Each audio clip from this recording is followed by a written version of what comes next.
아, 올해 한 해는 좀 그렇게. 일단 먼저 전반적인 입시에 대한 설명을 좀 드릴게요. 이게 지금 한조라는 고등학교 종류죠. 예. 이렇게 혹시 종류가 많은지 혹시 아셨나요? 한 번에 좀 모아놨어요. 지금 어머님들이 관심 있어하는 고등학교가 이제 어느 이제 학교로 보시냐면 일반고 같은 경우에는 지금 일반 학교 있죠. 그다음에 이제 이게 이제 요 주변에 서울고나 반포고의 과학 중점학교. 근데 요즘에 인문계의 일반 학교에서도 중점학교라는 걸 지금 정해서 문이과하고 별개로 반을 모집을 해요. 국사과학은 중점적으로 그러니까 과학고나 자사고하고는 별개로 따로 반 운영을 합니다. 그래서 본인은 자사고에 지원을 하지 않되 일반고로 가긴 하는데 우리 아이가 이과적 성향이 굉장히 강하고 또 그중에 어떤 특성을 가지고 있다 그러면은 요거를 좀 고려해 보셔야 되는데 성과가 굉장히 좋아요. 네, 요즘에는 이쪽으로 많이 관심을 많이 있으시고요. 아마 큰 자녀분이 고등학생인 경우는 아시죠? 다 아시는 내용이고 지금 어머님들이 좀 보시는 요 외국어 중점학교는 좀 이 주변에는 그렇게 해요. 근데 동아리 활동을 많이 하거든요. 요즘 이제 영어 토론이라든지 영어 이제 발표 이런 쪽으로 하는데 학교 쪽에서 관리하는 경우는 수학, 과학 중점학교 쪽으로 학교를 좀 보실 필요가 좀 의미가 있고요. 그다음에 이제 어머니 아시겠지만 이제 과학고하고 이제 과학 영재고는 좀 다르죠. 학생이 우리 아이가 요즘에는 그 문과가 강하가 이과가 강하죠. 사회적으로 요구하는 이과가 강하죠. 그래서 고등학교 일반고에서도 거의 7대3에서 8대2 정도로 이과가 강합니다. 특히 외고하고 지금 이 자사고하고의 구별을 해보면 얼마 전에 보도를 보시겠지만 이게 2등급 수능 2등급의 평균 비율이 외고는 거의 60% 다운이 된 상태고 상대적으로 일반 학교 같지만 자사고가 이과가 성향이 강하면서 강화되면 성적이 많이 올라갔다. 그런 지금 보도가 있었죠. 지금 보시면 이제 과학하고 과학 영재는 아마도 이과에 관심 있으신 어머니들 보셔야 되고, 이거는 이제 영재교육진흥법에 따라서 이제 일반 학과하고는 다르게 선행학습이 가능하죠. 과거는 선행학습이 불가능하고 조기 졸업이 가능한데 조만간 또 조기 졸업이 가능하지 않게끔 또 개정한다라는 또. 이제 이 주변에 어머니들하고 상담을 해보면 아무래도 이제 자사고에 관심이 많으시죠. 그죠? 요즘에는 이제 외고를 보내시려는 어머님이 이제 수요가 좀 약간 누가 좀 적어지시고 이제 과학고를 많이 보내거나 아니면 자율형 사립고를 보내려고 하는 이과가 좀 강합니다. 왜 그럴까요? 분위기상 문과보다는 이과가 좀 아무리 좀 많이 요즘에 니즈가 강하다 보니까 외고는 이과를 못 만들어내잖아요. 개설이 안 되니까.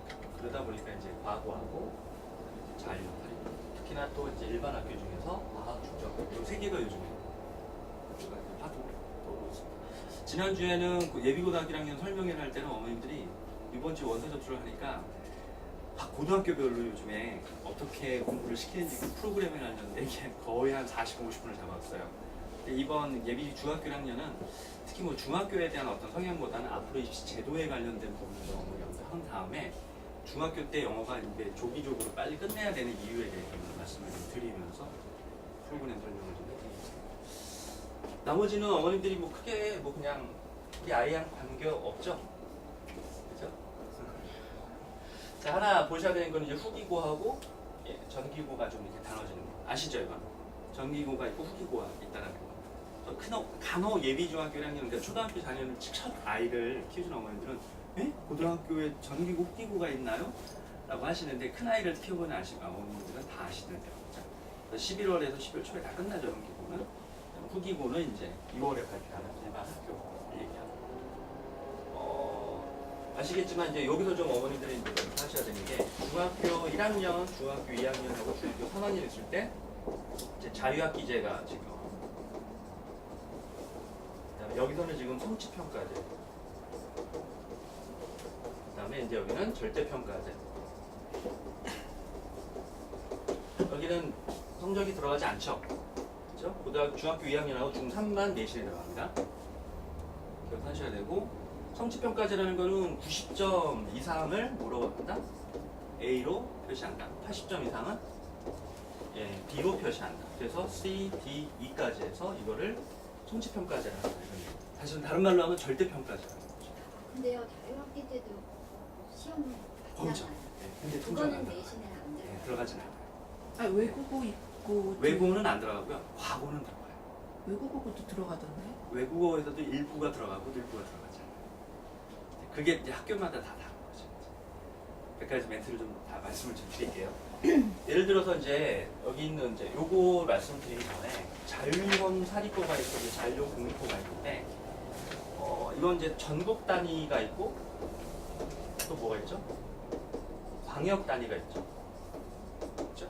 근데 광역 단위는 쉽게 얘기하면 어머니들 이제 서울 지역 자사고를 얘기하고 전국 단위 자사고는 어느 지역에 상관없이 다 지원이 가능하죠. 대표적인 전국 단위 자사고가 어디죠? 네, 민사고. 그다음에 외대로. 그렇죠. 어머님이 이제 다 그다음에 계속 부르세요. 하나고 이번에 하나고가 좀 여러 가지 문제가 발생이 됐지만 실제로 이번에 서울대학교 수시 1차 90명 됐죠. 1등했죠. 그게 이제 대원외고 뭐 민사고가 됐는데 208명, 210명밖에 안 되는데 거의 한 8, 90명 됐다는 거는 엄청난 비율이에요. 사실은 근데 이제 문제가 있다. 이번에 이사장 고발되고 상산고 있죠? 그죠? 그다음에 이제 현대청원고라는 게 있고 포항제철고라는 게 있고 몇 개 안 돼요. 전국 단위 자사고는. 네, 여기는 아시겠지만 이 학교들은 그냥 기숙학교 생활을 하고 있고 서울 지역에서는 아주 유일하게 이제 하나고 안 하고 나머지 다 행성이라든지 그쵸? 다 다른 지역이에요. 요게 이제 전국 단위 자사고라는 거. 경쟁력이 굉장히 이쪽이 다 대학을 다 힘들죠.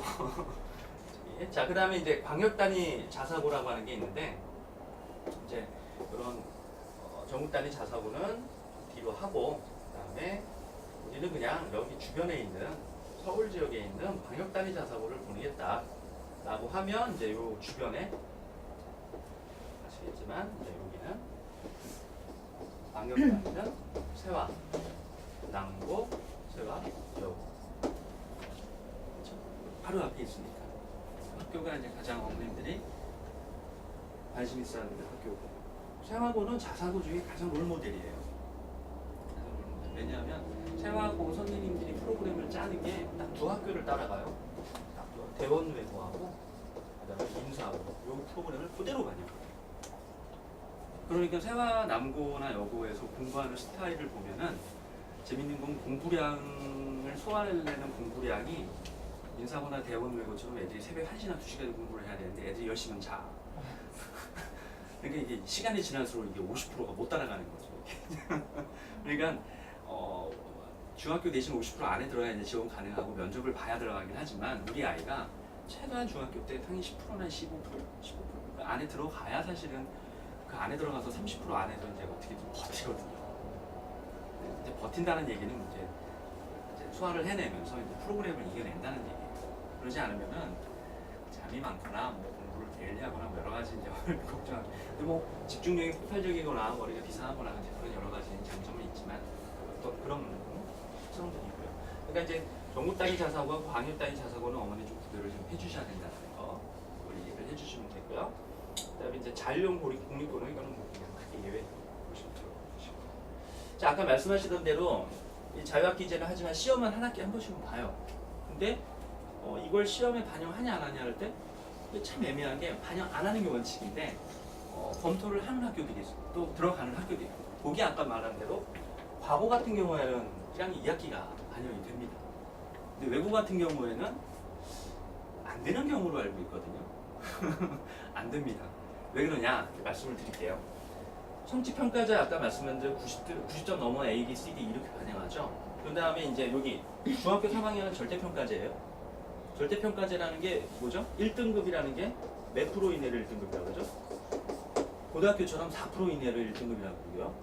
그 다음에 11% 이내에 들어가는 거를 2등급이라고요. 그 다음에 3등급 안에 들어가는 거를 23% 안에. 그러니까 간격이 7%, 그 다음에 12%. 예, 그러고 나서 이제 4% 안에 들어가면 뭐 1등급 이렇게 계산이 되는데 예를 들어 외고를 기준으로 본다면 외고를 일반고는 아닙니다. 외고를 기준으로 본다면 영어 내신만을 따져요. 그렇죠? 영어 내신만을. 과거 같은 경우는 수학하고 과학을 따집니다. 그런데 등록부 상에 신청서 상에 점수가 이렇게 나와요. B, A, 그다음에 C 이런 식으로. 그러니까 이제 다시 말하면 제가 잘못 표기했는데요. 여기에 200점 만점을 기준으로 했을 때 200점 만점을 기준으로 했을 때 앞에 40, 40, 40, 40 여기다 40 볼게요. 총 5 구간으로 나누거든요. 이게 뭐냐면 2학년 1학기, 2학년 2학기. 그다음에 여기 3학년 1학기, 3학년 2학기. 그다음에 여기 면접이에요. 이게 합쳐서 200점이거든요.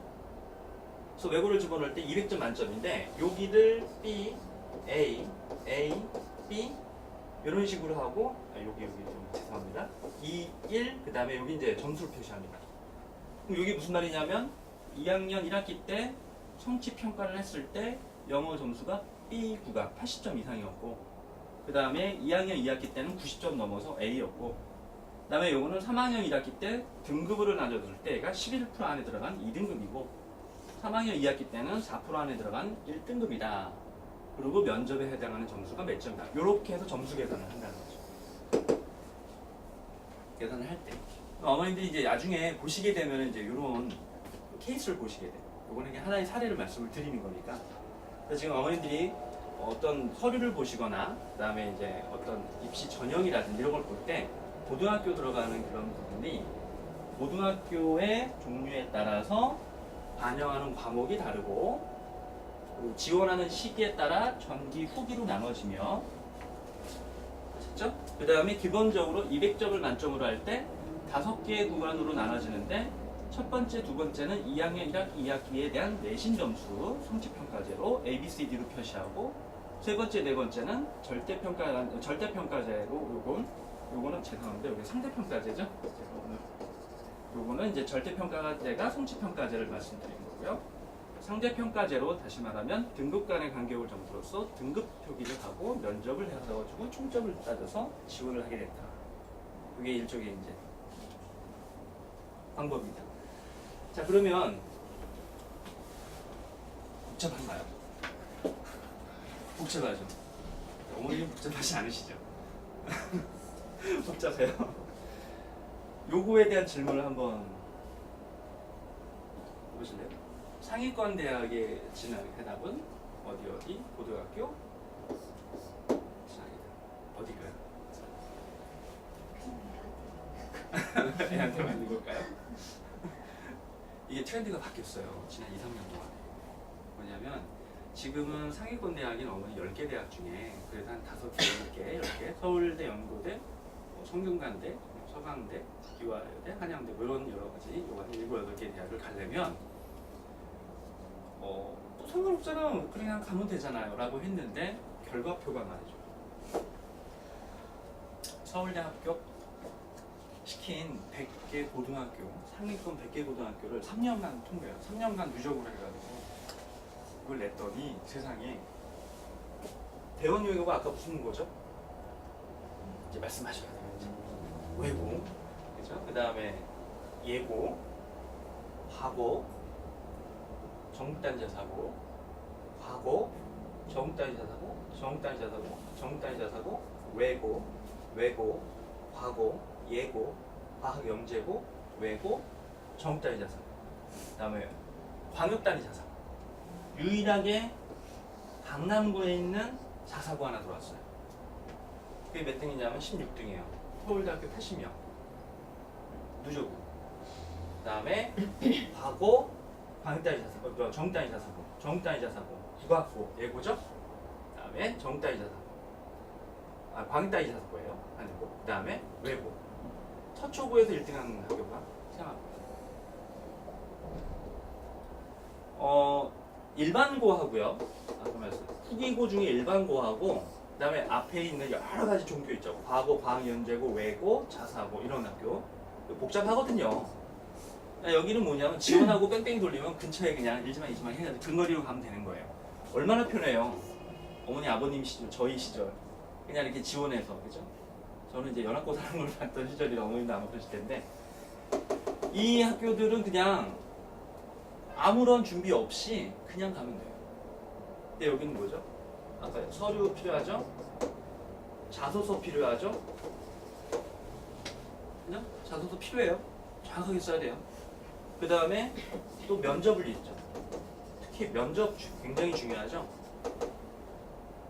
네, 면접이 당락을 잡아요, 사실은 지금. 여기. 일반고는 아무것도 안 합니다.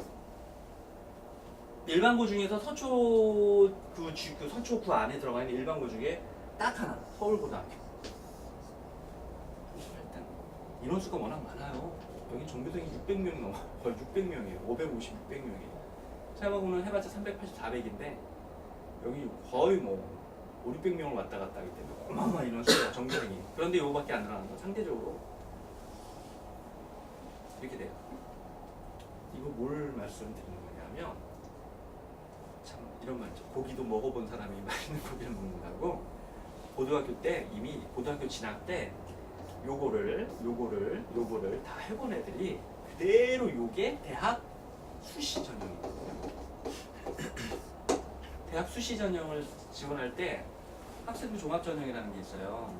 거기에는 학생은 학교생활 학생부하고 학교생활 기록부하고 자기소개서하고 추천서하고 면접 이 네 가지가 비교과에 해당하는 아주 중요한 요 네 가지 포인트인데, 이미 고등학교 진학을 할 때 자기 정체성과 자기의 적성과 자신의 인생의 미래에 대한 꿈과 희망과 이거를 고민해 본 애들이죠. 그리고 그걸 연습을 한 애들. 한두 번 가지고 안 돼요. 아니 실전 한 번이라도 경험한 애들. 그냥 면접관 선생님들이 4명 있고 한 분은 이제 교육청에 나오신 분 선생님 3명인데 툴레툴레 앉아가지고 이제 면접이라도 한번 해본 애들. 그리고 엄마 나 떨어진 것 같아 라고 하는 그 두려움을 한번 경험해 봤던 애들이 대학을 잘 가더라 이거죠. 얘네들은 그 설명을 하면 그게 뭐예요? 이래요. 면접을 본 적이 없는 애들이에요. 실제로 자사고 지원을 해서 면접을 경험한 애들도 일부이긴 하지만 실제로 그 느낌, 그 합격이라고 하는 어떤 어떤 느낌을 경험하는 아이들과 차이가 있다는 거죠. 이게 사실 확연하게 구분진다. 3년 전까지 제가 설명회를 할 때는 이 말씀을 드릴 의미가 없었던 게, 이게 그렇게 시장에서의, 이렇게 교육 시장에서의 한도를 크게 좌우할 것 같지는 않았는데 지금은 트렌드가 이겁니다. 실제로 고등학교 올라가서 대학을 어떤 이렇게 진학에 대한 것은 이미 레벨이 정해진다고 보시면 돼요. 레벨. 근데 이제 자사고 폐지 어쩌고저쩌고 했는데 시간이 많이 흘러 지금 들어왔더니 이게 이제 이렇게 모집분이 이렇게 바뀌어 있는 거예요. 아까 얘기했던 상위 2, 3%까지 안에 들어와 있는 애들. 아까 이렇게 5개. 과학영재고, 과학고, 외고, 자사고, 종따위 자사고, 광역따위 자사고 이 5개.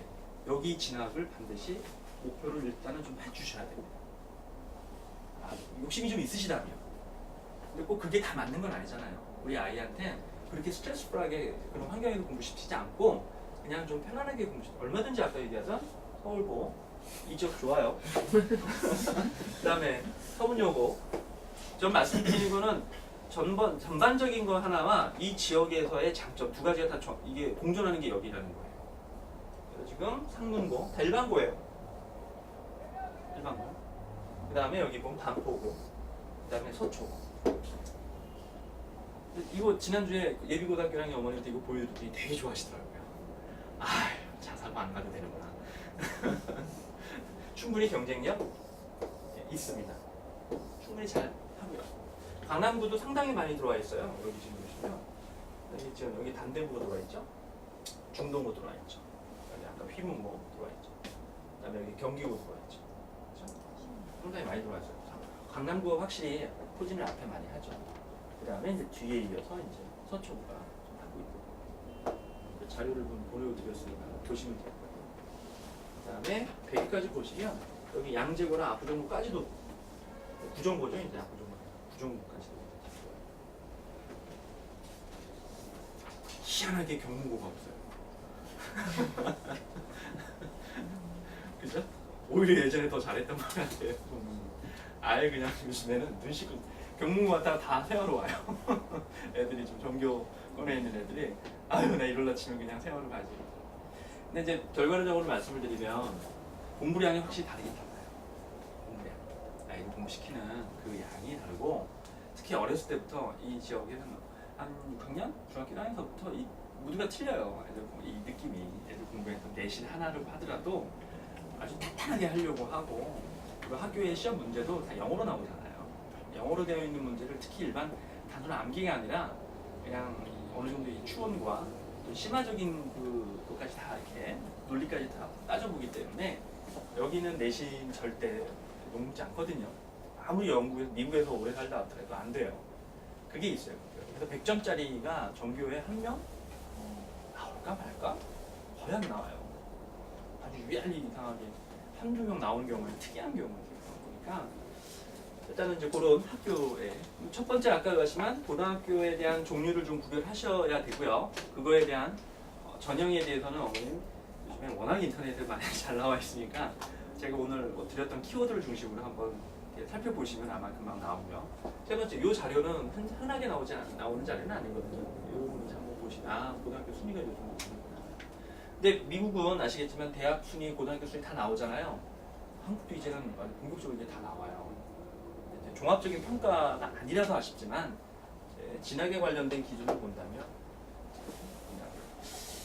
어머님들이 지금 2020년이 있고요. 그 다음에 2021년이 있죠. 여기가 이제 중학교 2학년, 여기가 이제 중학교 1학년이죠. 요 다음이 이제 예비중학교 1학년 자녀분들이죠. 여기가 참 중요한 좀 회귀되는 그런 회기도 해요. 2021년. 혹시 뭐가 있는지 아세요? 여기? 지금 중학교 2학년 애들 참 심히 걱정됩니다. 여기 어머님들이 뭐 중학교 2학년 어머니들 이 말씀 드리면 부글부글 속이 끓으실 텐데 이게 뭐죠? 여기가 넘어가면서 굉장히 중요한 터닝 포인트 내가 되는 시점인데 뭐죠? 예, 문이과?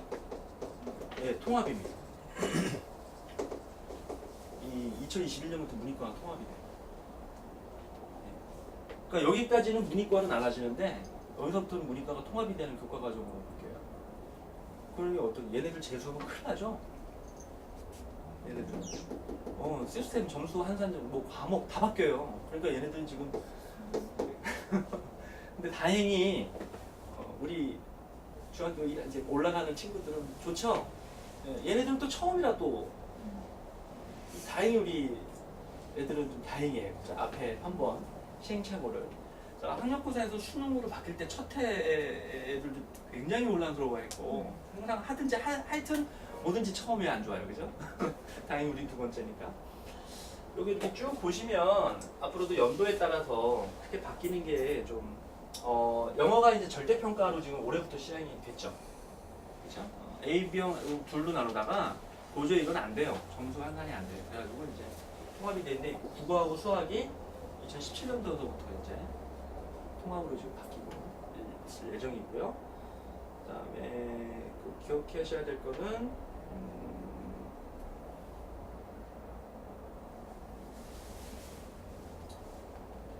요거가 지금 요거 어머니들 헷갈려 하시는 게 있는데 이게 지금 성취평가제 보통교과 적용이라는 게 뭐냐면 고등학교에서 90점 넘으면 아까 중학교에서 90점 넘으면 A, B, 80점 넘으면 B 이거 있죠. 그 성취평가제가 실제로 지금은 절대 그 등급제하고 같이 이제 표기가 병행을 할 거다라는 얘기예요. 지금은 해요. 올해도 이제 내년도부터는 2016년부터는 그게 가능한데 실제로 대입의 그 통치평가제를 적용하는 거는 18년도까지는 유예한다. 그러니까 표기는 하지만 반영을 안 한다는 거예요. 그리고는 19년도부터는 성취평가제를 대입에 반영할 거다라고 14년도에 얘기를 했는데 그리고 15년도까지는 이거에 대해서 발표할 거다 라고 올해 발표를 해야 되는데 아직 발표 안 하고 있어요. 근데 요거는 사실은 좀 아직 그래서 막 애들이 좋아라 했잖아요. 내신 절대평가 된다고 막 아직 아니에요. 네, 발표 아직 안 나고 있고 전혀 그거에 대해서 근데 표기는 해요. 그래서 이제 상대평가랑 절대평가가 같이 이제 표기가 들어가는 거죠. 그러니까 어머님들 그 자녀분들은 당연히 이제 고등학생이 되면은 이제 아마 반영이 되는 쪽으로 가겠죠? 그렇죠? 내신이 이제 그걸 이제 변화되는 거 하나. 그리고 왜 나머지 부분은 읽어보시면은 근데 이게 대입 전형 간소화다라고 하는 이게 한마디로 얘기하면 뭐냐면 학생부가 중요해졌다 이 얘기예요. 학생부가 중요해졌다. 근데 그거를 좀 구체적으로 얘기하면 수시하고 정시 비중이 거의 이제 8대2로 이제 7대3, 6대4 한 5년 전에는 6대4였죠. 그러다 3년 전부터는 7대3으로 이제 설설 바뀌더니 아예 연대 같은 경우는 이제 아예 8대2로 이제 대놓고 들어가요. 올해서부터 거의 학교들이 70 몇 프로 된 뭐 20 몇 프로에서 지금 7대3하고 8대2 사이에서 왔다 갔다 하거든요. 다시 말하면 이제 수시 이렇게 되고. 그리고 아시겠지만 여기 수시 1차, 2차를 이제 통합시키는 지금. 네. 그러니까 이제 수능을 보는 그 기준으로 해서 수능 보기 앞에 뽑는 걸 수시 1차라고 그러고 수능을 보고 나서 수능 발표하고 나서 그 정시 바로 들어가기 전까지 요거를 수시 2차라고 그랬거든요. 합격자 발표가 2번 있었어요. 근데 이제 그게 다 통합이 돼버려가지고 이제 한번 간소화되는 문제죠. 근데 전형이 3,000가지라고 해서 이걸 어떻게 다 외워야 되는데 실제로 3,000가지 아닙니다. 딱 4가지예요. 근데 4가지가 이제 어떻게 되냐면 그냥 보시면 요거예요. 학생부 중심으로 가느냐, 이제 논술 중심으로 가느냐, 실기 중심으로 가느냐, 수능으로 가느냐 이렇게 4가지 보시면 돼요. 근데 요즘에는 대부분의 학교의 비중들이 학생부 종합전형 요거를 이제 확장을 많이 하고 있다. 특히 한양대학교에서는 이제 아예 뭐 수시를 다 뽑아버리겠다. 고려대에서는 논술을 안 보겠다. 이제 이런 식으로 이제 다 이제 이런 특이한 것들을 다 빼버리고 그냥 학생부 종합. 그 중에서 비교과, 교과, 면접인데 이 비교과의 구성 요소 4가지를 꼭 기억하셔야 되는 게 학생부, 자소서, 추천서, 그 다음에 면접 이렇게 4가지가. 그건 대입을 위해서 왜 대입을 얘기하냐면 대입을 간소화하는 게 고입이거든요. 대입을 이제는 간소화하는 게 고입이거든요. 그렇지만은 이제 아까도 말씀 일반고 같은 경우에는 뭐 추첨이 아니라 그냥 이렇게 뺑뺑이라고 소위 속된 말로 그렇게 얘기할 때 그 부분은 별로 메리트가 없어서 좀 요즘에는 이제 어떻게 하면은 이제 이거를 만나볼 수 있을까? 애들 한 번이라도 만나보고 뽑자 이거예요. 한 번이라도 만나보고 뽑아야 이게 다르다라는 거를 뼈저리게 느낀다 이거예요. 아시죠? 그걸 이제 대학 당국이나 학교 당국에서 당연히 그래도 요 4가지를 준비를 해주는 거예요. 근데 아까 말씀드리던 학생부, 자소서, 면접 요게 지금 아까 전기고 들어가는 전형이죠. 그렇죠? 그렇기 때문에 이 부분은 포커스를 좀 두시고 염두에 두시고 애들 공부를 좀 시킬 때 좀 중장기적으로 좀 보시고 요즘에는 아이들한테 적성하고 아이들 인성하고 그렇죠? 그 다음에 아이들의 자신이 가지고 있는 정체성 이게 굉장히 중요합니다. 적성 검사를 좀 해주셔야 돼요. 저희도 이제 올해 말 시작해서 겨울방학 때 이제 들어오거든요. 적성 검사는 이제 요즘에 이제 대표적인 게 와이즈 멘토라고 이제 한국형 적성 검사를 이제 완전히 다 특허받고 지금 공교육으로 들어가고 있는 가이던스보다 훨씬 더. 그리고 저희가 이제 MO를 해가지고 저희 안에 들어오고요. 요거 부분은 이제 심리 적성, 심리 테스트 요즘에 해주는 데가 있거든요. 이런 부분에 대해 도움을 받고요. 그다음에 요 부분은 이제 어머님 가정에서요, 아버님의 도움이 많이 필요합니다. 그래서 수시로 받아보시고 그래야 돼요. 요즘에는 이런 적성 검사를 받아보면 재밌는 게 저희 때 받아봤던 미국형이잖아요. 요즘에는 내가 받아보면 특목고가 과연 맞나 안 맞나 이런 거. 다시 말하면 이제 환경적인 거에 영향을 많이 받는 거죠. 갇혀 있고 몰입해야 되고 굉장히 타이트한 생활을 하고 심리적인 압박감을 쉽게 느끼고 안 느끼고 이런 여러 가지 걸 테스트를 해서 이 아이의 공부 환경을 일찍부터 그렇게 만들어줘도 되는지 안 되는지 이런 검사가 있습니다. 특히 문이과 같은 경우도 한국형에 맞게끔 굉장히 디테일하게 되어 있습니다. 다 특허 출원됐고 중국으로도 수출을 하고 굉장히 잘 되어 있어요. 한 해에 검사 받는 인원을 보니까 200만 명 검사를 하고 800여 학교에서 채택을 하고 노력을 하는 이유는 보면 다 신뢰성이 있더라고요. 저희도 이제 가서 교육도 받아보고 제가 다 검토를 해봤는데 아주 좋습니다. 오늘 요거 3가지는 꼭 관심을 가주시고 전문 기관들이 요즘에는 상당히 많이 발달해 있습니다. 한 5년 전까지만 해도 그게 들여나질 않았는데 이제는 제가 이렇게 조금만 둘러봐도 괜찮은 데가 많기 때문에 저희가 뭐 이렇게 그쪽을 이제 협의를 해서 같이 연계해서 쓸 수 있도록 할게요. 요거를 이제 마지막으로 한마디 제가 1부에서 말씀을 드리면 2부는 이제 저희 팀장님이 나오셔서 방학 동안에 저희가 앞으로 그 저희 커리큘럼 어떻게 연결되고 이제 그런 것들이 어떻게 지금 영어 절대평가랑 연결되어 있는지 말씀을 좀 드리는데 한 가지 말씀을 좀 드리자면 영어가 절대 평가로 이제 해서 작년까지는 90점 이상이 이제 1등급이잖아요. 이제 지금 작년까지는 90점 이상이 몇 프로로 예상했냐면 20%로 예상했거든요. 작년 수능에 20% 정도가 되는 학생들이 90점을 넘을 거다. 그랬는데 이번에 뚜껑을 열어보니까 혹시 지금 이번에 대입 시험을 보신 어머님들이 기억을 하시더라고요. 혹시 어머님들 기억하시나요? 이번에 1등급이 영어가 1등급 컷이 몇 점인지 혹시 아세요? 예상 점수예요. 7개 교육기관에서 발표했던 데이터 몇 점인지 혹시 아세요? 90? 네, 4점이에요. 93에서 4점. 2등급이 88점이에요. 이건 다 동일하더라고요. 7개가 다 똑같더라고요. 다시 말하면 표본 일단을 축출해서 해봤더니 다 88점이 2등급으로 나왔어요. 얼추 지금 보면 예상치가 7에서 한 8% 정도밖에 안 되는 이 등급이거든요. 이 퍼센테이지가. 그러니까 예전에는 문제가 너무 쉬워서 실제로 우리 아이가 뭐 90점 넘으면 절대평가 뭐 대충 해도 되겠다. 절대 그렇지 않다라는 거죠 이제. 그죠? 그렇지 않다라는 거예요. 어느 정도는 지금껏 공부했던 것처럼 약간의 그 아이들과의 경쟁이 아니라 내가 영어만 잘하면 되지라고 하는 좀 그런 좀 프레셔가 좀 줄어서 그렇지 실제로 난이도 체감은 그 두 문제에 해당하는 이번에도 두 문제가 아주 관건이었는데 이 두 문제를 맞아야 되는 이거는 정말 공부를 좀 해야 됩니다. 어렸을 때부터 아시겠지만 많이 듣고 읽히고 많이 또 쓰게 해보는 건데 언어 교육의 방향에서 약간 방향이 이쪽으로 좀 오고 있죠, 그죠? 언어적인 부분 서울대학교에서 지금 작년에 폐지된 게 필수 교양 영어 과목이 폐지된 거 아시죠? 모르세요? 처음 들어보시나요? 서울대에서 없앴다는 얘기는 다른 대학이 다 그걸 없애고 있는데 예전에는 서울대 신입생을 상대로 탭스 시험을 봤어요. 그래가지고 얘가 도대체 500점 이하가 되니까 영어로 되어 있는 기본적인 걸 애들이 되냐 안 되냐를 평가를 할 정도로 그래서 공통수학이나 탭스 일반적인 교양 영어나 이런 거를 반드시 듣게 해야 된다, 뭐 말해야 된다 했는데 지금은 80~90% 되는 아이들이 어렸을 때부터 영어를 워낙에 잘 교육을 받아서 말하고 듣고 쓰는 거에 대한 문제가 없다. 전혀 전문 과목을 받더라도 영어로 되어 있는 걸 받더라도 문제 없다는 팩트가 됩니다.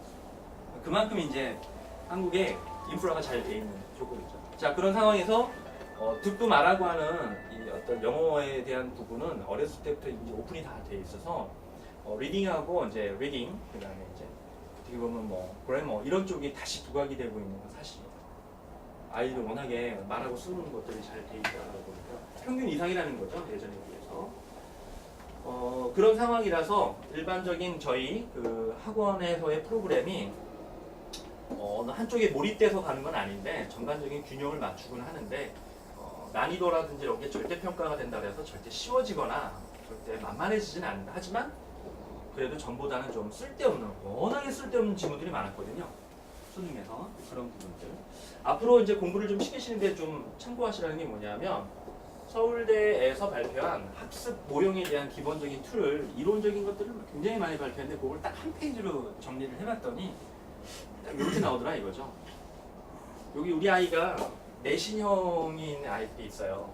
그러고 나서 시험 보고 나면 바로 잊어버려요. 어머니 기억나세요 혹시? 내가 어디 학교 다닐 때 어디였는지? 그 다음에 이 아이는 그래 나름 그냥 모의고사를 보는 거랑 내신을 보는 걸 볼 때 두 가지 타입으로 나눴던 그 학교 다닐 때 좀 생각나세요? 단기 기억이 굉장히 빨리 되는 애들 한 3일 밤 일주일 정도 그냥 모의해서 그냥 빨리 그냥 치워버리고 성적 나오고 그다음에 쉬는 애들 모의고사 잘 안 나오더라고요. 여기는 이제 장기 기억에 관련된 고3 때 가서 이게 판가름 나죠. 고3에는 3월, 4월, 6월, 9월, 10월 5번의 모의고사를 봐요. 물론 이제 고1, 고2 때 4번에 보는데 아이들 이렇게 결과 이렇게 나오는 거 보면 확실히 장기 기억에 대한 부분이 좀 있는 아이들이 이런 튼튼하게 수능을 보는데 마인드 컨트롤도 잘하고 심리적인 이동 없이 잘 돼요. 그래서 저희가 강점인 게 뭐냐면 요즘에 이제 고등학교 입시의 수능 그 영어가 좀 많이 좀 이렇게 떨어지다 보니까 다시 말하면 이제 좀 프레셔가 좀 줄어들다 보니까 저희가 중학교, 초등학교로 제가 이제 포커스를 돌렸거든요.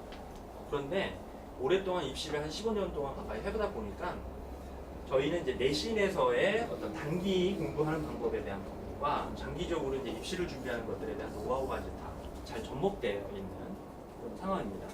근데 제가 좀 욕심을 부렸던 거는 뭐냐면 결국에 가서 대학을 딱 방점을 찍는 건 사실 이거였거든요. 그래서 제가 어떤 책임의식에 애들 고등학교까지 공부를 다 시키고 나서 아주 저희 논술했던 것도 아시고 수업했던 것도 아시죠? 왜냐면 영어 점수를 1등을 다 맞춰놓으면 이거 안 돼가지고 떨어지고 이거 안 되고 대부분 다 떨어지거든요. 자, 어머님들한테 말씀을 드리는데 우리 아이가 이쪽에 특성이 있다면 당연히 포커스를 좀 어느 쪽에 좀 맞춰주셔야 되는 부분들, 그렇죠? 근데 우리 아이가 내신도 잘 나오고 모의고사도 잘 하는 것 같은데 결정적으로 상위권 대학에서는 이걸로 판단하는 거. 근데 요즘엔 논술이 이제 약화가 되고 이쪽으로 지금 이제 구성이 되니까, 그렇죠? 요거는 한 길어야 30분 안에 이제 교수님들하고 만나서 얘기하지만 인생 20년이 다 묻어나는 다 나오는 거예요. 딱 보면 나와요.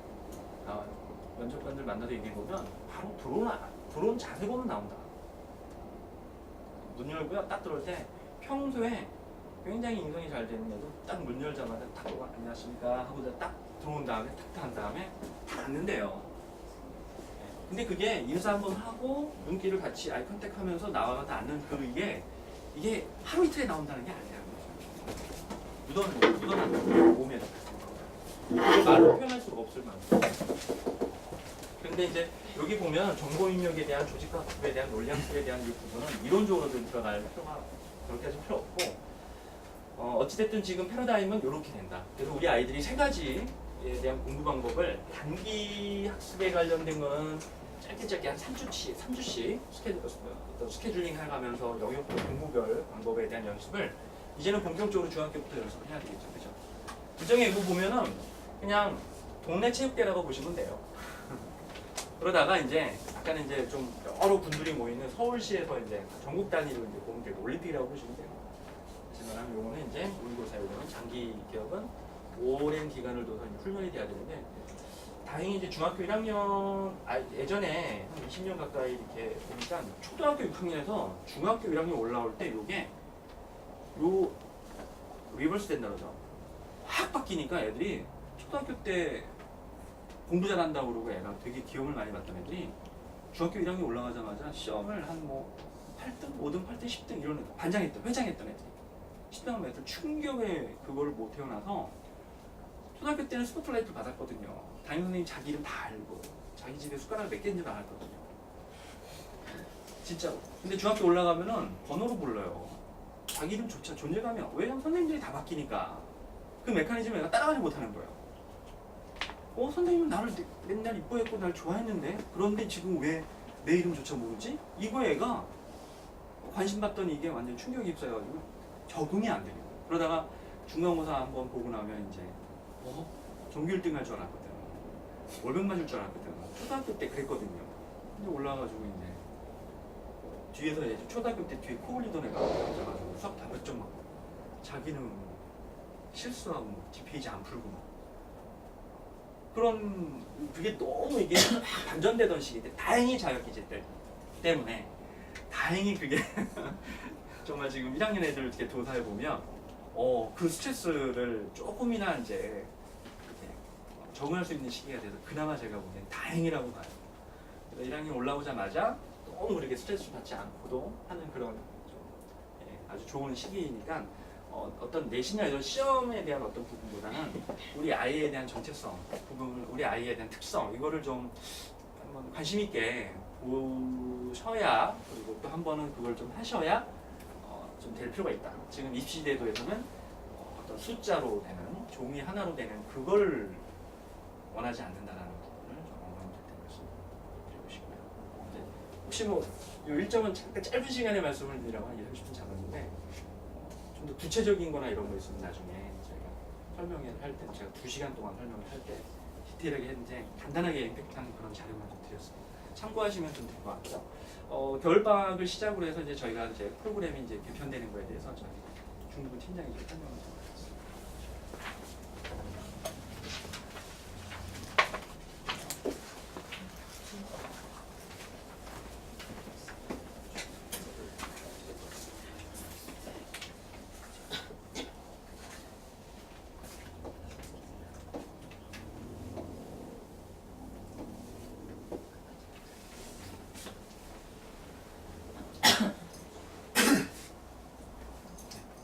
네, 안녕하세요.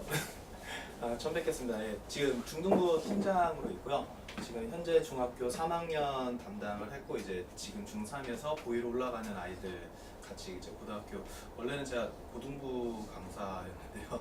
이쪽에 오면서 이제 원장님하고 말씀을 듣고 예, 중등부에서 지금 1년 동안 아이들을 수업을 했습니다. 그래서 일단은 좀 뭐 원장님께서 많이 말씀하셨으니까 저는 좀 간략하게 할 거고요.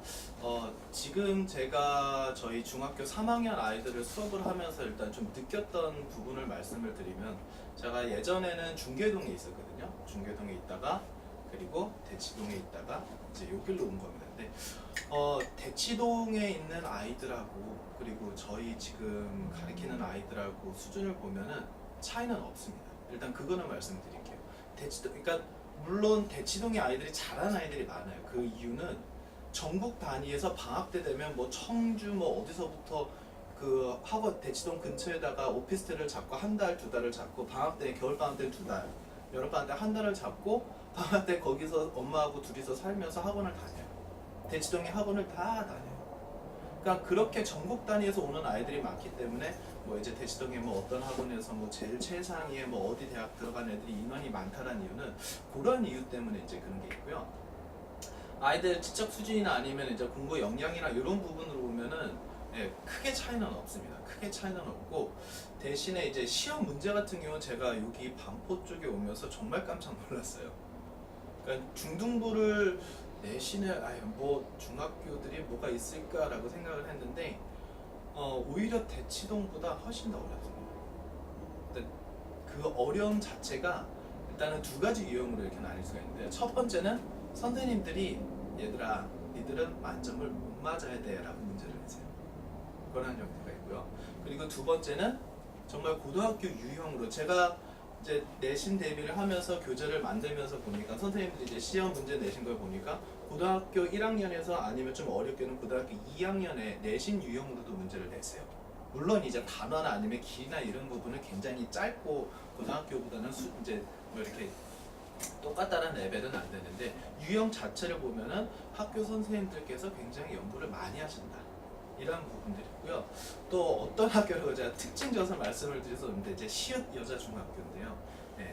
학교 선생님들마다 좀 차이가 있겠지만 학년마다 차이가 있거든요. 근데 저는 정말 깜짝 놀란 게 저희가 이제 중학교 때 봤었던 모음 두 개, 네, 저는 좀 밝은 색으로 쓰겠습니다. 뭐 EA나 EE나 이렇게 밑줄을 쳐놓고 발음이 같은 것을 고르시오. 장음인 것을 고르시오. 단음인 것을 고르시오. 이런 문제 하나 그리고 액센트 문제를 내시더라고요. 그래서 제가 정말 그거를 보면서 눈물을 흘렸어요. 아직도 이렇게 문제를 내시는구나. 정말 뭐 이런 문제를 하면서 아이들이 이제 필기해온 거를 제가 다 받아가지고 그거를 워드로 타이핑을 쳐서 그거를 시험 문제로 또 제가 내는 거예요. 그래서 진짜 자료를 만들 때 밤새면서 문제를 내면서 내가 왜 이런 것까지 만들어야 되나 이런 좀 한탄도 좀 많이 했던 것 같아요. 뭐 그런 학교도 있고 또 이제 되게 다양해요. 어머니들께서 이렇게 보시면은 또 이제 시읒 학교죠. 이렇게 뉴 뭐 학교라고 있는데 그 학교 같은 경우는 문제를 내시고 나서 거기에 실수가 있었어요. 그래서 그거를 두 개를 정답으로 해주는 그런 인정을 하신 경우도 있고 한 번은 인정을 안 하셨어요. 그리고 이제 저희 그 아이들 중에서 이제 그 학교에서 어쨌든 만점자가 굉장히 안 나오다가 이번에 2번 만점을 받은 아이가 있거든요. 근데 그 친구가 한 문제를 전번 시험에서 한 문제를 틀려왔어요. 주관식 서술형에서. 내가 보기엔 이것도 분명히 답이 되는데 왜 이게 답이 안 되냐 해서 저한테 묻길래 저도 봤을 때 그것도 답이 돼요. 그래서 제가 제 원어민 친구한테 영문학을 전공을 한 미국에서 아이비리그에서 영문학을 전공을 하고 언어학을 전공을 한 대학 교수님한테 제가 그거를 사진을 캡처를 찍어가지고 보냈어요. 야, 답이 이것도 되고 이것도 되지 않냐? 네, 둘 다 된대요. 근데 학교에서는 일단은 결정이 났기 때문에 무마할 수는 없어요. 뭐 그나마 중학교 성적이 뭐 이렇게 크게 고등학교나 이제 대학교까지 이렇게 연관되는 건 아니니까 조금 뭐 이렇게 좀 아쉽긴 한데 그래도 정말 더 다행인 건요. 고등학교 이쪽 주변의 고등학교 문제에서는 그런 문제는 전혀 없습니다. 그래서 제가 저희 아이들한테도 굉장히 그 위안을 주는 게 뭐 정말 그렇잖아요. 투부정사에 밑줄 쳐놓고 위에 있는 투부정사와 같은 용법을 고르시오, 틀린 용법을 고르시오. 아직도 이런 문제가 존재를 하지만 고등학교에서는 그나마 없다라고 이렇게 위안이 되는 게 뭐 어머니들께서도 좀 위안을 해주실 수 있을 것 같습니다. 자, 이제 저희 커리큘럼을 좀 말씀드릴게요. 이거는 뭐 기존에 나와 있는 거 그냥 수학 능력 시험하고 그리고 토익하고 토플이 어떻게 배치가 되는지에서 일단 수학 능력 시험 같은 게 일단 저희한테 가장 뭐 중요한 시험이니까 일단은 듣기는 17문항 그리고 읽기는 28문항이죠. 그래서 총 45문항 중에서 이제 10문항 정도가 아니고요. 정확히 10문항입니다. 듣기에서 3문항이 3점짜리고요. 나머지 7문항은 여기 이제 리딩 부분에서 나와요. 근데 아까 이제 원장님께서 말씀하신 절대평가에 대해서 이렇게 잠깐 서두를 말씀드리면은 절대평가가 1등급은 90점, 2등급은 80점 요렇게 돼가지고 이 위면은 1등급이라고 이렇게 얘기를 하는데 그러면 뭐 영어에 대해서 힘을 빼도 되지 않겠냐라는 그런 생각들을 많이 하시더라고요. 저도 이제 막상 이제 저희 그 어머니들하고 통화를 해보면 그런데 듣기는 절대 다 맞아야 돼요. 제가 저희 학생들한테 듣기에서 틀리면 F라고 욕을 하거든요. 벙어리가 아닌 이상은 진짜 다 맞아야 되는 게 듣기라고 얘기를 해요. 근데 간혹가다 한 문제씩 틀리는 아이들이 있어요. 특히나 제일 많이 우리나라 학생들이 제일 많이 틀리는 첫 번째가 숫자 계산하는 거예요. 뭐 화장실 개수가 몇 개고 남자는 몇 개고 두 개를 합산하고 나서 평균치를 내니까 그게 몇 개가 되더라 이런 문제 있죠. 아이들이 숫자가 나오면 일단은 적으면서 그 노트 테이킹 하는 게 연습이 돼 있는 아이들은 절대 안 틀려요. 근데 그냥 멍하니 듣는 아이들 있죠. 그런 아이들은 100% 틀립니다. 그러면 여기서 듣기에서 한 2점 정도 깎여요. 그리고 이제 리딩 파트에서 이 듣기를 틀리는 아이들의 성향을 보면 문법에서도 틀려요. 그 문법에서 틀리면 총 4점까지 깎이죠. 그리고 리딩 부분에서 이제 7개가 3점짜리 문제인데 거기서 2개만 틀리면은 10점이 되는 거죠. 그러면 10점 되면 딱 90점이에요. 정말 간단하죠. 저희 전문가들께서 뭐 입시사정관이나 뭐 이런 분들도 저 이제 관계자분들을 이렇게 몇 번 만나봐서 얘기를 해보면요. 영어 절대평가다라는 게 영어는 절대적으로 1등급을 받아야 되는 평가다라고 얘기를 하시더라고요. 그러니까 영어를 힘을 빼도 되겠지라고 생각을 하시는 게 아니고 이렇게 영어 유형이 쉬워지고 바뀌었다는 자체는 예전처럼 굉장히 지역적이거나 뭐 학자를 이렇게 학자한테 갖다 줘도 이게 문제가 왜 이렇게 될까요? 그리고 뭐 뉴스를 보신 분 아시겠지만 영국에서 꽤 유명한 대학에 언어학을 전공으로 하는 학생이 2013학년도 대수능 시험 문제를 봤는데 내 문제를 풀었는데 내 문제를 다 틀렸어요. 그 정도에서 그렇게 지역적인 걸 뺀다라는 거예요. 영어가 절대 쉽지는 않습니다. 영어가 쉬울 수가 없죠. 저희 나라 말이 아니에요. 저희 나라 말도 어려운데 어떻게 영어가 쉽겠어요. 그러니까 그 부분을 좀 참아를 해주시고요.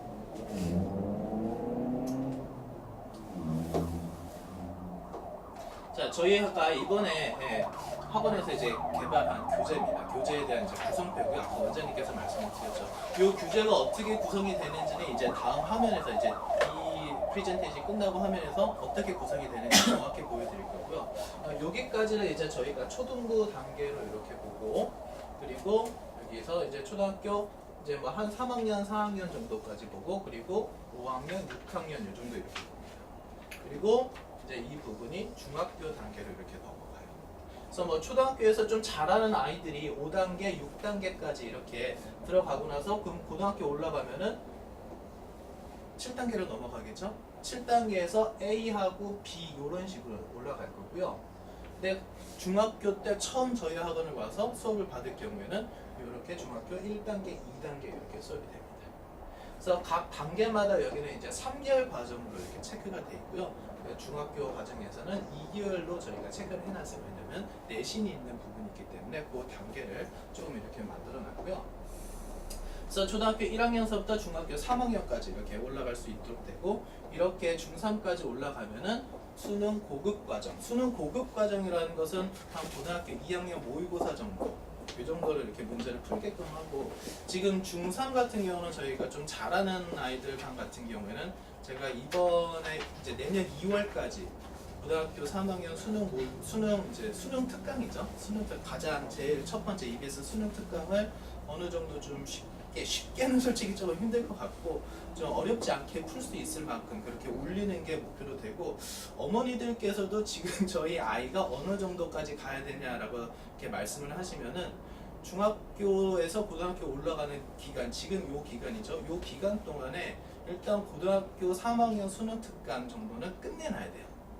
그러니까 내년 2월까지 그 정도까지 섭렵을 해놓고 나면은 그 이후서부터는 영어는 언어다 보니까 아이들이 몸에 붙어 있잖아요. 그리고 그거를 갖다 계속 단어를 외우고 문제를 똑같이 풀고 나면은 고2나 고3에 올라갔을 때도 편차가 그렇게 커지지는 않습니다. 그러면은 계속 1등급 받던 아이들은 계속 1등급을 받게 되고, 대신에 다른 나하고 경쟁 상대들이 고등학교 올라가서도 영어를 하루에 뭐 2시간, 3시간씩 주 5일로 이렇게 공부를 할 때 그거를 반 정도로 줄일 수가 있어요. 미리 다 쳐놓으면은 반 정도를 주고 나머지 시간은 뭐에 투자를 하면 될까요? 수학이죠. 과학이는.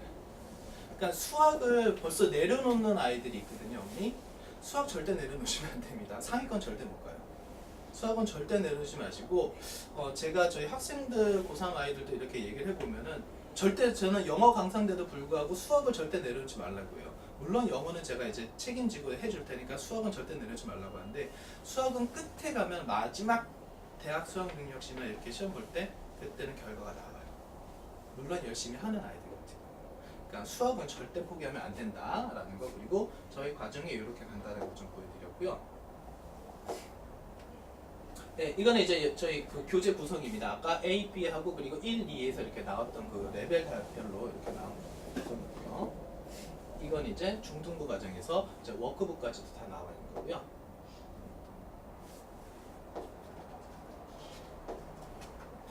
자, 이제 교재에 대해서 어떤 부분들이 나오는지 좀 말씀을 드릴 건데요.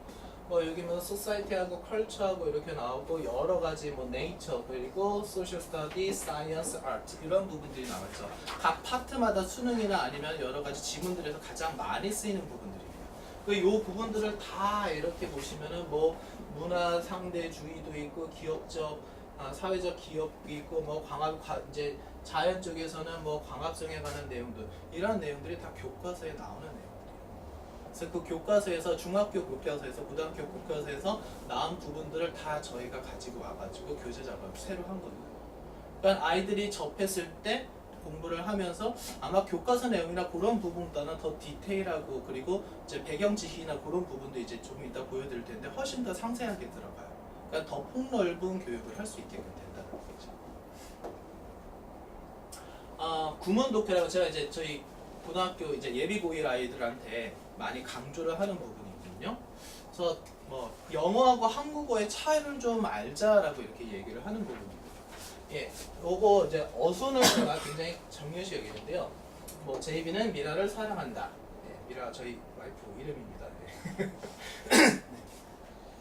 자, 이 단어를 세 개를 배열을 다시 한번 해볼게요. 어떻게 할 수 있죠? 제이비는 사랑한다. 미라를 제이비는 사랑한다. 사랑한다. 미라를 제이비를 뭐 이렇게 총 하면 총 6가지의 배열이 나오죠. 우리가 말을 그렇게 던졌을 때 어쨌든 우리의 말은 어때요? 다 받아들이죠. 그렇죠? 하지만은 이거를 영어로 하면은 JB loves me랍니다. 이거를 다시 재배열하면은 딱 하나밖에 안 나오죠. 어떻게 나와요? 미라 loves JB. 하지만 의미는 어떻게 되죠? 다르다는 거죠. 이게 영어의 어순과 우리나라의 어순의 차이점이에요. 우리나라 같은 경우에는 조사라고 있죠. JB는 누구누구를 이러한 조사가 우리나라 말에서는 주격이냐 목적격이냐 격을 결정하지만 영어 같은 경우에는 이렇게 자리, 주어 자리 그리고 목적어 자리. 물론 도치라는 뭐 예외적인 게 있는데 그거는 이제 수업에 들으면 아는 부분이고 이 어순에서의 자리 때문에 그 격이 결정이 된다는 거거든요. 그러니까 영어를 갖다가 우리나라 어순으로 다시 바꿔서 그거를 갖다 다시 해석을 하는 짓이 굉장히 미련한 짓이라고 얘기를 하는 거예요. 그래서 그러면 이 어순을 갖다가 어떻게 이제 공부를 하느냐라는 게 이제 저희가 흔히 말하는 이제 직독직해라는 말입니다. 그 직독직해는요. 직독직해가 일단 여기서 볼게요. 직독직해는 이제 끊어있기가 아니다라고 얘기했죠. 그러니까 끊어있는다라는 건 이제 청구 단위로 끊어가지고 뭐 굉장히 많습니다. 뭐 조사 앞에서 끊는다, 접속사 앞에서 끊는다, 그리고 동사 앞에서 무조건 끊는다, 뭐 이렇게들 말씀을 하시는데 뭐 다 맞는 방법이에요. 다 맞는 방법인데 제가 저희 아이들한테 얘기하는 건 니들이 읽을 수 있는 데까지 끊으라 해요. 단위로 끊어서 읽을 수 있는 데까지 거기서 끊고 그리고 해석을 하라는데 일단 예로 한번 보시면요. The university students think that there are so many books in the library 이렇게 나와있죠? 그러면은 이제 이거를 그냥 일반적인 끊기를 하면 학생들은 생각합니다 이렇게 끊었습니다. 그리고 there are 있다고 많은 책들이 도서관에 이렇게 되는 게 그냥 저희가 알고 있던 일반적인 끊어읽기예요. 근데 직독직해라는 것은 무엇이느냐? 아까 제가 말씀드린 어순이 있죠. 그 격을 조사를 위해서 격을 결정하기 위해서 연습을 하는 겁니다. 학생들은 생각한다. 그러면은 뭘? 그게 팝업처럼 머릿속으로 떠올라야 되는 거예요. 많은 책들이 있다고. 그러면 어디에? 도서관에 이런 식으로. 그래서 아이들한테 이거를 수업을 하면서 계속 연습을 시키고 나면은 그게 한 8개월 정도 걸리더라고요. 제가 지금까지 다른 이제 저희 제자들한테 해본 거를 보면은 그렇게 되면은 이제 영어를 영어 어순으로 받아들여서 굳이 한글 해석을 보면은 나중에 EBS 교재 보면 한글 해석을 봐도 저는 솔직히 이해가 안 가는 지문이 많아요. 영어는 그냥 영어로 읽으면 아 그런 내용이구나 라고가 나오는데 한글 해석 보면 굉장히 어렵게 되거든요. 번역을 하시는 분들이 공부를 워낙 많이 하시는 분들이기 때문에 번역 자체를 굉장히 학술적으로 번역을 해요. 근데 영어 자체를 그 어순에 따라서 받아들이기 시작을 하면은 그때서부터는 굉장히 속도가 많이 나더라고요. 그러니까 이러한 부분들을 이제 차근차근 저희 학원에서도 교육을 할 것이고 어머니들께서도 생각을 하시는 게 이런 부분을 좀 생각을 해주셔야 될 것 같고요. 또 하나가 이제 어휘 같은 부분이거든요. I'm happy, 행복합니다. 뭐 누구나 다 해석을 하는 거죠. 초등학교 2학년 아이들도 해석을 하는데 I'm happy with your results. 해석 어떻게 할까요? 죄송합니다. 나는 너의 결과에 행복하다? 말이 좀 웃기죠? 결과에 어떻게 행복하죠? 뭐 결과에 행복할 수 있잖아요. 그 grade라고 해볼게요. 너의 성적에 행복하다. 말이 뉘앙스가 좀 어떻게 와닿긴 하지만 정확한 해석은 안 되죠? 자, happy라는 단어는 사전에 보시면 satisfied라는 만족한이라는 뜻도 있어요. 근데 우리는 해피하면 항상 뭐가 있죠? 항상 해피해. 항상 행복한만 기억을 한다는 거죠. 자, John went to the general hospital to check his health. 자, general 일반적인 병원에 갔다. 큰일 납니다. 종합병원이라는 뜻이죠. John's general appearance. 일반적인 외모? 일반적인 외모가 뭘까요? 저는 특이한 외모가요. 일반적인 외모? 전반적인이라는 뜻이네요. 그리고 뭐 이 의자는 만들어졌습니다. General purpose. 일반적인 목적. 역시 웃기죠. 다용도라는 뜻이에요. 수능에서는 이런 부분을 묻고요. 특히나 이 주변에 좀 좋은 학교다라는 학교들은요. 어휘로도 이런 부분을 이제 paraphrasing이라고 하고 아니면 이제 다른 말로 쓰거나 아니면 뜻이 이렇게 다른 것들을 많이 교육을 해요. 영어가 쉬워질까요? 절대 아닙니다. 그런 부분이. 그렇다고 영어를 뭐 또 어렵게 막 공부를 해다 그것도 아니에요. 예, 경원중학교 혹시 뭐 생각하시는 분들 계시면 제가 경원중학교 3학년 건데요. 1학년에서 1과에서 10과까지의 어법 주요 테마 부분입니다. 그리고 2학년이고요. 3학년이에요. 그러면 1학년에서 지금 제가 빨간색으로 한 부분 한번 보시면은 투부정사의 명사적 용법, 예, 다 법이죠. 우리나라는 투부정사의 부사적 용법, 목적 설명하고요. 2학년 올라오니까 투부정사가 형용사적 용법 쓰이고 투 구분까지도 확정이 되네요. 그 다음에 3학년 가니까 명사적 용법의 보호로 쓰이는 거.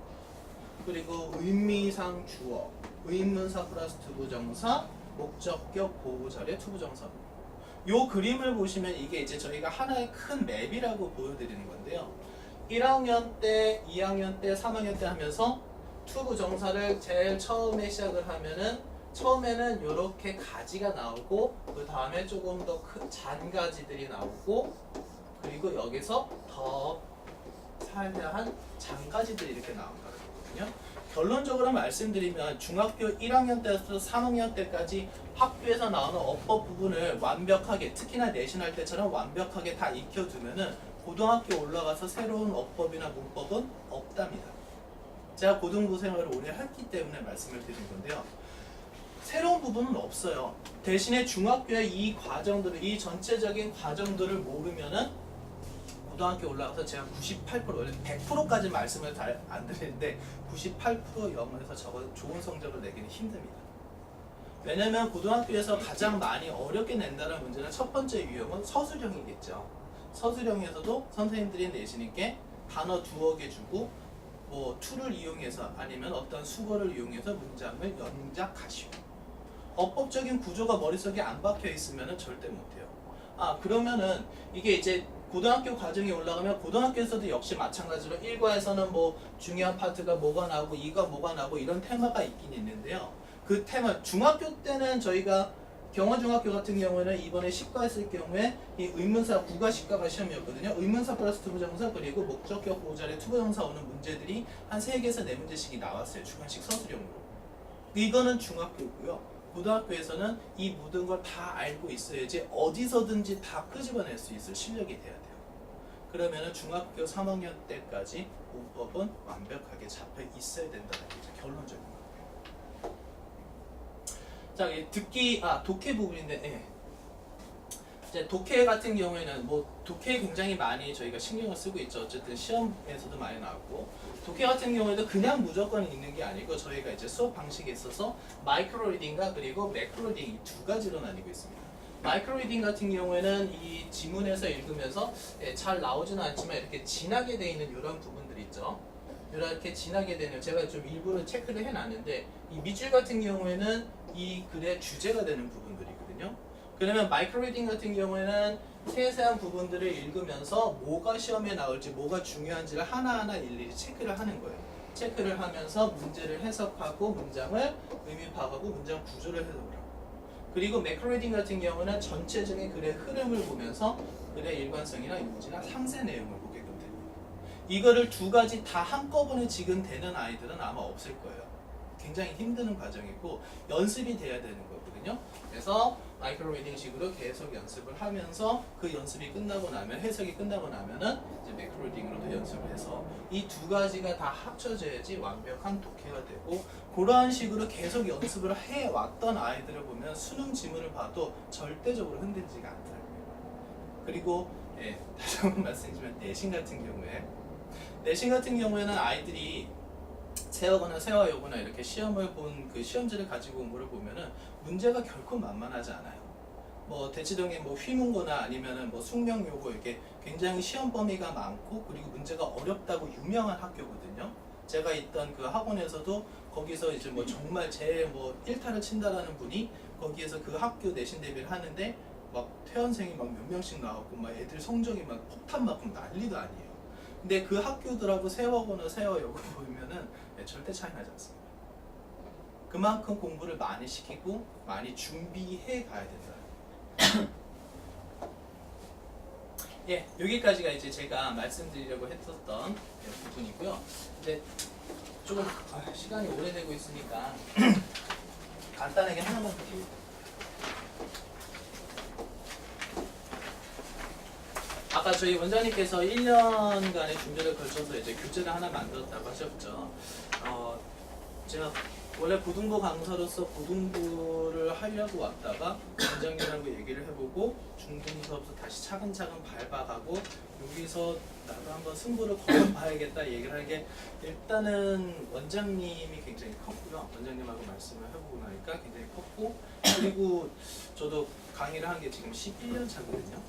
꽤 그래도 좀 오래 한 편인데 솔직히 제가 이거 딱 교재를 보고 정말 반했어요. 제가 11년 동안에 저도 이제 제가 만든 문법 교재나 그리고 이제 독해 교재, 특히 이제 고등부 같은 경우는 뭐 이제 그 모의고사 교재 해가지고 저도 막 20권 이상을 제 교재를 만들어 놨는데 정말 속된 말로 진짜 내가 만든 교재는 쓰레기구나 이렇게 느낄 정도로 정말 반한 교재입니다. 그리고 저는 확신해요. 거의 정말 될 거라고 하는 게 일단 한번 뭐 보여드릴게요. 나중에는 이제 저희가 이 전자칠판을 다 상용화를 해서 저희가 수업을 이렇게도 진행 중인데 아직은 이제 실용이 되지는 않고요. 저희 교재가 어떻게 구성되어 있는지 보시면요.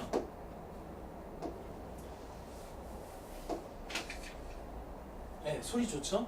소리까지도. 자, 이제 처음에는 키 보캐러리하고 이제 그 사이언스에 관한 내용에 어떠한 내용들이 나온다 해서 그 키 보캐러리 보시고 그래서 다까지도 이렇게 다 체크되게 됩니다.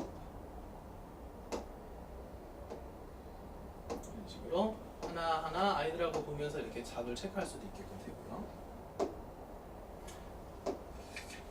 다음 이제 본문이죠. 네. 본문 보면은 이제 뭐 여기서도 저희가 이제 수업을 할 때 뭐 이런 부분들 다 체크하면서 아이들하고 얘기를 하고 그리고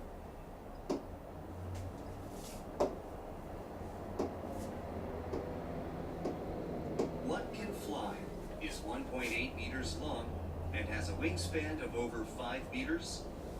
It's not a kite. 네. 이렇게 각 지문에 해당하는 부분들을 다 mp3로 연결을 해놔서 지금 조금 전자칠판이 사람을 안아보는 것 같아요. 부원장님이 하실 때는 전혀 하자가 없었는데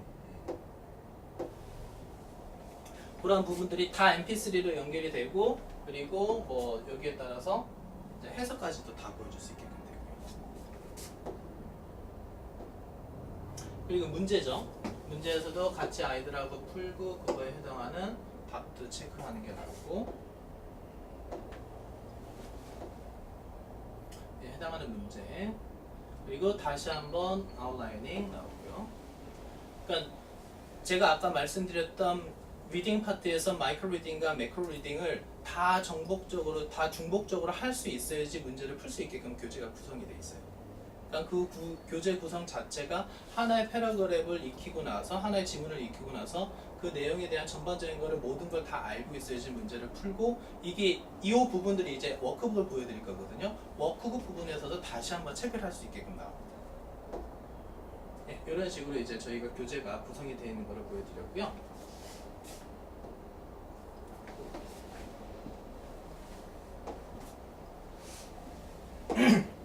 이제 저희 그 개발한 이쪽이거든요. 여기에서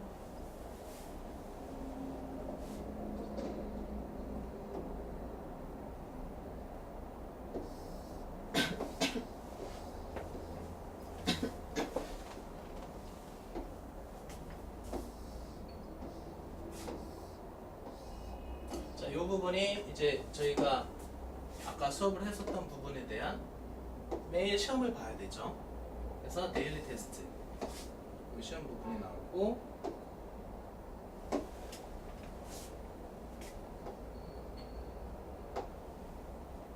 그리고 위클리, 먼슬리까지도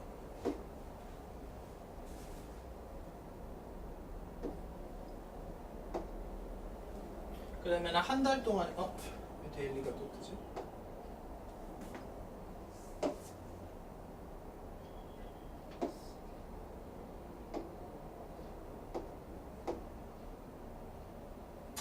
한 달 동안에 아이들이 공부한 그 분량에 대한 먼슬리 테스트가 다 나옵니다. 그래서 이 부분들이 다 이제 부모님들께 저희가 아직 이 화면상으로는 못 보여드리는데요. 어플로서 어머니들 휴대폰으로 다 전송이 되게끔 지금 구현 중이거든요. 그래서 이 교재가 다 나오고 나면은 그 결과물과 그리고 테스트 매일 봤던 데일리 테스트 그리고 뭐 먼슬리, 위클리 테스트에 대한 정보가 다 이제 부모님들한테도 갈 겁니다. 그래서 뭐 크게 뭐 이렇게 달라진 게 있겠냐 하지만 제가 봤을 때는 정말 어마어마한 교재가 나왔고 그리고 그 교재가 지금 보여드린 것만 이제 화면상으로 이렇게 나오죠. 이거 말고도 굉장히 많은 부분들이 더 있어요. 근데 그거를 갖다 다 지금 보여드리기에는 또 너무 시간도 촉박하고 하니까 나중에 저희가 이제 좀 더 아까 원장님께서 말씀하셨던 좀 더 자세한 설명을 할 때 다시 한번 말씀을 드릴 거고요. 제가 말씀드릴 수 있는 부분은 여기까지일 것 같습니다. 혹시 뭐 궁금한 점 있으신가요? 교재를 예. 아이가 집에서 뭐 예습이나 할 때 그 MP3를 뭐 인터넷을 예. 통해서 들어가서 예, 학생, 그러니까 저희 아까 여기 보셨던 요 사이트거든요. 여기서 이제 아이가 자기 이름으로 로그인해서 들어가면은 그 부분에 있어서 그래서 이제 저희는 이제 선생님으로 들어갔잖아요. 이제 아이 걸로 들어가면 그 자료에 대한 뭐 MP3 같은 거. 그러니까 저희 교사들이 하는 거를 똑같이 볼 수는 없죠, 혹시 당연히. 뭐 답이 나오거나 이런 건 그렇죠. 아니죠? 그건 당연히 아니죠. 그거는 이제 저희만 할 수 있고 저희만 체크를 할 수 있기 때문에. 그래서 교재나 이런 부분들 그리고 저희 선생님들 이렇게 믿고 뭐 맡겨주시면은 정말 저는 저희 학생들한테 그러거든요. 제가 3월달에 여기 학원에 와서 저희 중3 아이들한테 나 믿고 따라와라. 따라오면 성적을 만들어주마 해서 한 반 정도는 지켰어요. 반 정도는 만점자들도 몇 명이 나왔고 그리고 영어가 지금까지 했을 때 항상 80점, 70점만 맞던 아이들이 지금 3학년 올라오면서 3학년 2학기 올라오면서 90점 이상이 계속 나오더라고요. 그럼 저희하고의 믿음과 그리고 학생하고의 믿음 이렇게 있으면은 충분히 아이들이 좋은 성적을 얻을 수 있을 것 같습니다. 선생님 그 아까 그 네. 독해 교재에 영작도 이렇게 있어요. 영작 같은 경우에는 이제 따로 만들어 놓은 게 있어요. 페이지가. 그러니까 아이들이 다 그러니까 어머니들이 궁금해하시거나 아니면 어머니들이 이렇게 뭔가 좀 있었으면 좋겠다 하는 부분들은요 하나도 놓치지 않고 다 넣어놨습니다. 자 그러면은 제가 말씀드린 부분 여기까지고요. 장시간 동안 들어주셔서 감사합니다. 감사합니다.